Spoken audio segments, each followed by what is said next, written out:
I'd like to open myself up a bit here at the beginning of my message and let you know where I'm at spiritually. And I want to tell you, it's a good place.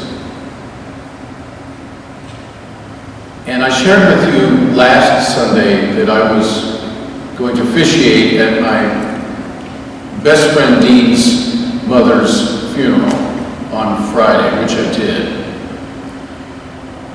And all week I've been thinking about, her name is Shirley. I've been thinking about Shirley and been thinking about a lot of things, not the least of which is death and life. I've been thinking a lot about the fundamentals. And that's where I want us to go this morning in our fleeting moments together. And you should be very afraid because I brought 4 books with me. It's going to be a very, very long sermon. So sit back and relax and enjoy the flight. No, I wouldn't do that to you. But I've been thinking a lot about the fundamentals. My day on Friday was Shirley's funeral at 11:30 in the morning. And I stood up at the lectern at the funeral home in Marysville, and I looked out in the first pew, and there was my longest friend, Dean. We met in the 3rd grade. Sitting beside him was his brother, Derek, who was 1 year older than us. We played on sports teams together, and his wife. And then there was Wendy, their younger sister, and then there was Dwayne, the 3rd son. And I grew up with all these people. And it is such a cliche, I don't know how else to say it. It's such a cliche that it just was yesterday that that 3 of those 4 siblings, we were all in high school together. But what a cliche. But that's what it feels like. So that was Friday morning. And Friday afternoon, I officiated at a wedding. It's been on the books for about 6 months, and I married Doug and Tracy. Doug and Tracy are young. It was the first marriage for Tracy, and the second one for Doug. They're young. I didn't ask them how old they were, but I think they're in their 40s. That's young. And I did the ceremony at Dawes Arboretum outside of Newark. They live in Newark. And it was at 3 o'clock on Saturday. It was hot. However, we walked a couple of 100 yards into one of their favorite spots. It was a whole bunch of evergreens. And I've never walked on such soft ground before. And we were in shade, and I swear when you walk from the sun into that shade, I swear the temperature dropped 25 degrees. And I've done on average probably about 10 weddings a year for 37 years, so you can do the math. And this one was special. They wrote their own vows, and they said them to each other, and they were beautiful, and they meant them, and they were about the fundamentals. What we have here in Mark at this point, it's all been building up in Mark. It's all been building up, and people keep asking, who is this guy? This guy from Nazareth. People keep asking, who is this guy? And it's all building up, and the disciples have been watching, and now it's time. Write this down. Ready? Timing is everything. And now it's time. And so Jesus turns the table on his disciples, and he says, all right, guys, and they were guys. Okay, guys, it's time. What are people saying? What are you hearing out there? And some of them say, well, some say that you're John the Baptist. come back from the dead. Some say you're Elijah, you come back to the dead, from the dead. And Peter says, no, you're the Messiah. You're the anointed one. The fundamentals. Been thinking about it all week, and I'm inviting you to think about it. This is my undergraduate level degree comparative religion text. I still use it, and the introduction, it's called Paths of Faith by John A. Hutchinson, and it was first published in the early 70s. And in the introduction, I copied it and blew it up 120% so I didn't have to use my glasses. He says this, quote, now the title of the book is Paths of Faith, and I've been thinking about the fundamentals. I want you to think about it too. Matters of life, matters of death. He writes this in the introduction. Adequately understood, the title of my book, Paths of Faith, expresses the main emphases of my approach to the subject matter. The word path, or any of its numerous translations, is a recurring metaphor in the literature of the world's religions. China has its Tao, and the Japanese have the analogous term Michi.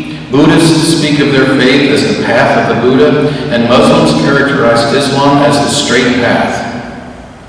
In both Old Testament and New Testament, this same metaphor is used extensively. Thus, men have envisaged, this was early 70s, men and women. Thus, people have envisaged their religions as paths through the mortal woods. Okay, one more sentence. As it is used in my title, I have understood path to mean a cluster of life values which provides people with a convincing and illuminating answer to the fundamental human question. Now, Dr. Hutchinson offers up what he says the fundamental human question. What is it? You don't have to answer that out loud. If somebody came up to you and asked you, what is the fundamental human question? I wonder what we'd say. And for Dr. Hutchinson, the fundamental human question is, why am I alive? Why am I alive? Now, it's not just because your biological parents got together. He's asking a deeper question than that. Who do people say that I am? What's going on out there? What do you hear? Fundamentally, who am I? Jesus is asking. Why are we alive? How would you answer that? I was going to share this later in the service. I'm going to share it now.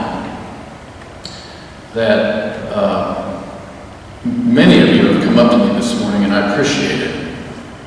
And you've informed me that Denny Rawson is now in hospice. So we'll pray for him later in the service, and I'm announcing to you that I'm going to go see him right after this service. I was planning on going to Adult Forum.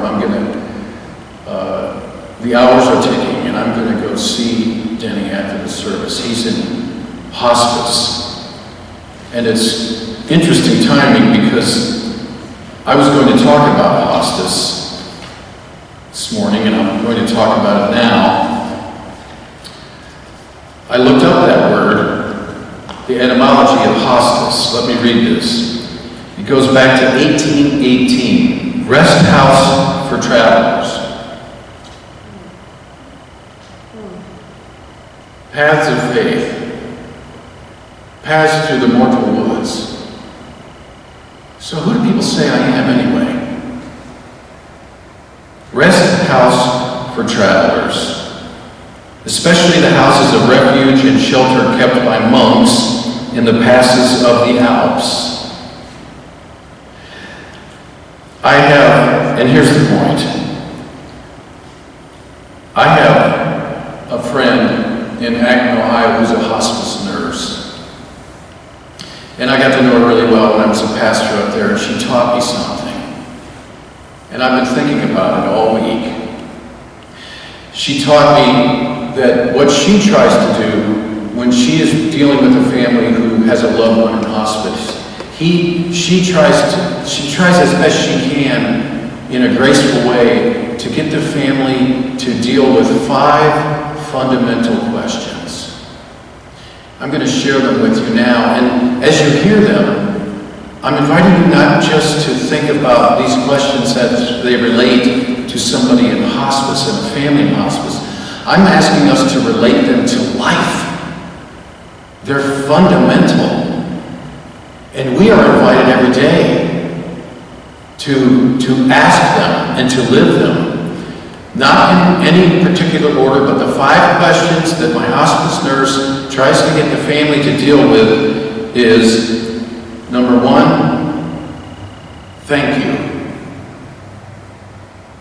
Say thank you to the person who is lying in the bed in hospice. How can you and I go about living? Thank you.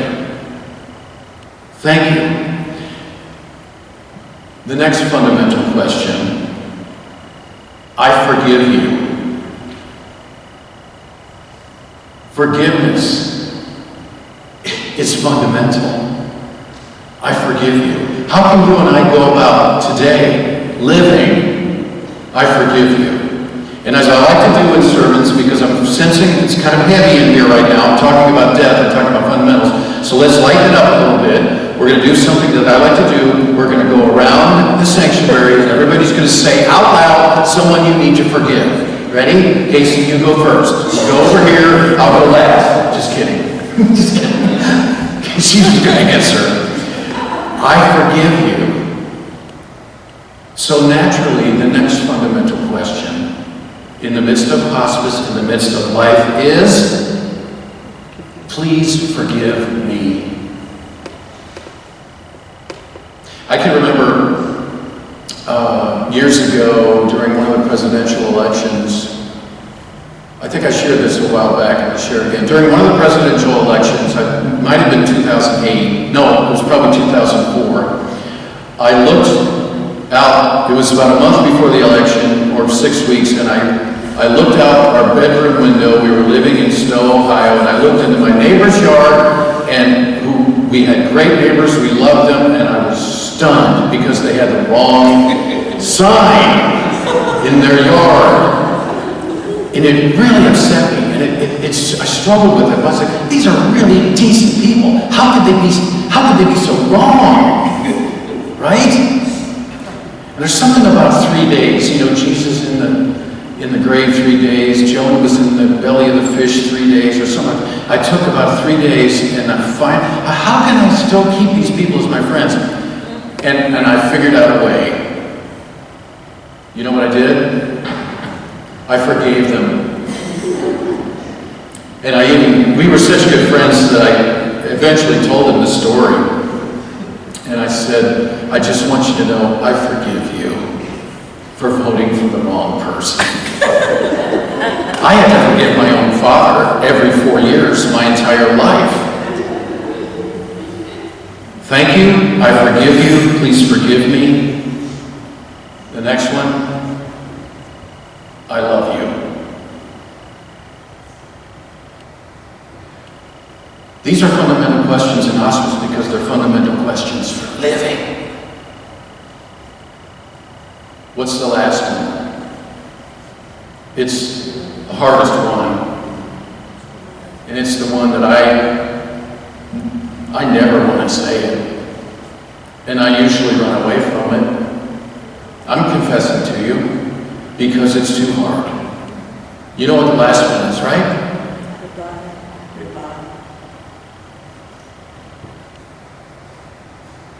Goodbye. I don't like goodbye. I don't like it. And it's real, and everything changes, and everything ends, and something new begins. And death does not stop love. So who are people saying, what do you hear out there, guys? Jesus asked his disciples, and Peter said, you're the Messiah. You're the anointed one. And it doesn't matter what he looked like. What matters is what he said, and what matters is what he did.